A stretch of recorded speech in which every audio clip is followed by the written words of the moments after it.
बिस्मिल्लाहिर्रहमानिर्रहीम। अस्सलाम वालेकुम नाजरीन, मैं हूं आपका मेज़बान फ़रहान बाबा और आप देख रहे हैं प्रोग्राम एक दिन की बात। नाजरीन कराम, जैसा कि हमने आपके साथ सोमनाथ के मंदिर और महमूद गज़नवी रहमतुल्लाह अलैह का तारीख़ी वाक़या शेयर किया, उसी तरह चलते हैं महमूद गज़नवी और सोमनाथ के मंदिर के हवाला से पार्ट 2 की तरफ।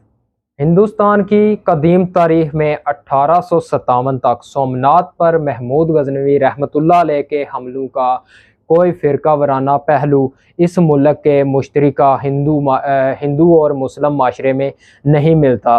लेकिन 1857 के बाद अंग्रेज़ हुकूमत के एक वायसराय ने अपने सरकारी बयान में कहा कि सुल्तान महमूद गज़नवी ने बड़े बेरहमी से सोमनाथ के मंदिर में मौजूद तमाम बुत तोड़ दिए और मंदिर के कीमती दरवाजे भी अपने साथ गजनी ले गए। हिंदुस्तान के इस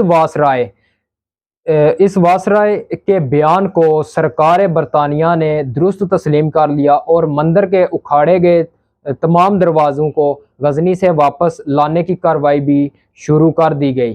नाज़रीन इकराम, रोमिला थापर, नीलवार भट्टाचार्य, सौरपाए गोपाल और के.एन. पयंगर जैसे आज़ाद मुनसिफ ख्याल तारीख दानों ने इस वाक़या को दुरुस्त तस्लीम ना किया, बल्कि सियासी मकासद हासिल करने के लिए मन गढ़त कहानियाँ करार दी गईं। लेकिन अंग्रेज़ हुक्मरानों ने इस हकीकत का अदराक कर लिया था कि हिंदुस्तान पर हुकूमत करने के लिए हिंदुओं और मुसलमानों में नफ़रत और नफाक पैदा करना बहुत ज़रूरी है और सुल्तान महमूद गज़नवी रहमतुल्लाह अलैह को हिंदू दुश्मन और बुत शिकन करार देने से हुक्मरानी के तमाम मकासद हासिल किए जा सकते हैं। चनाचा एलियन ब्रो जैसे हुक्मरानों ने इस किस्से को खूब हवा दी और इसे तारीख की नसाबी किताबों में भी शामिल करवा दिया, जिससे दोनों कौमों के मासूम बच्चों के जहनों को तासुब से आलूदा भी कर दिया।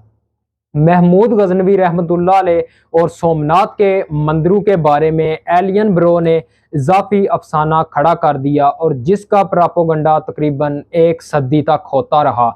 इसने हिंदुस्तानी सियासत को खूब आलूदा किया और भारत की फ़िरका परस्त नज़र तंग जमातों, जिनमें बीजेपी भी शामिल है, उसने भी खूब फ़ायदा उठाया।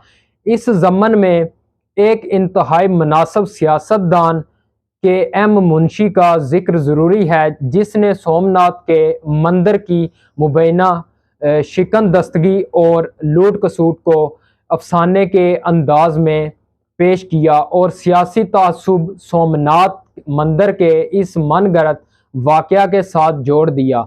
लेकिन रोमेला थापर जैसी तारीख दानों ने सच को पर्दापोश न रहने दिया।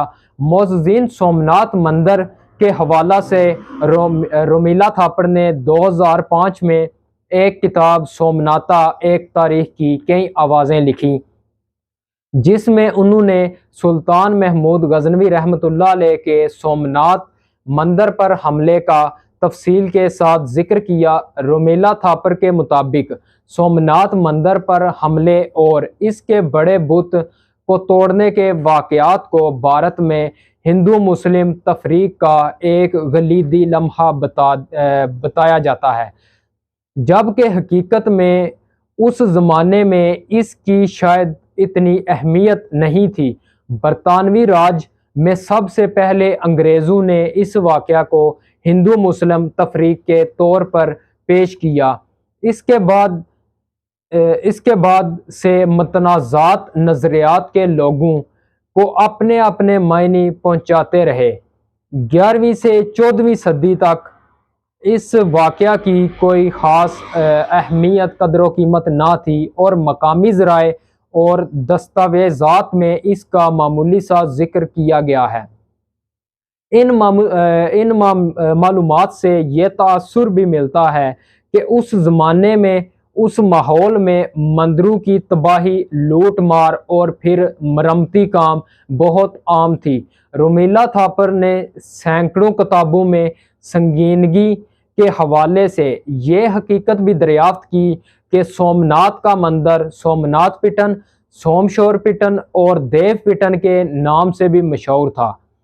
उन ज़मानों में बड़े और अहम मंदिरों की जागीरें हुआ करती थी और इनके अंदर नजरानों की सूरत में जमा शुदा बेपनाह दौलत भी मौजूद होती थी। यहाँ तक कि जब इन हित्तों में कोई यलगार करता या कोई भी हुक्मरान यलगार करता तो वो भी इन मंदिरों को बुत इन मंदिरों को भी लूटा करता था और अक्सर अपनी फतह की निशानी के तौर पर वहां से कोई ना कोई बुत साथ ले जाया करता। रोमिला थापर के मुताबिक सुल्तान ने भी वही कुछ किया जो इससे पहले हिंदू राज करते आए और उस हमले से उस दौर में कोई तफरकबाजी नहीं फैली।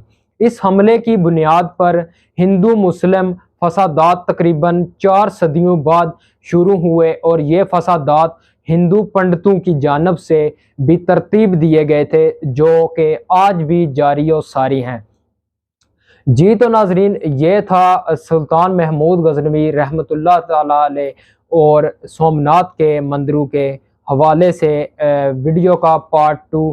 तो नाजरीन, इसी के साथ हमारी जो है ना इस हवाला से आपकी कोई भी राय क्या कहती है हमें ज़रूर कमेंट करके बताइएगा। इसी के साथ अपने मेज़बान को इजाज़त दीजिएगा। अल्लाह हाफिज़।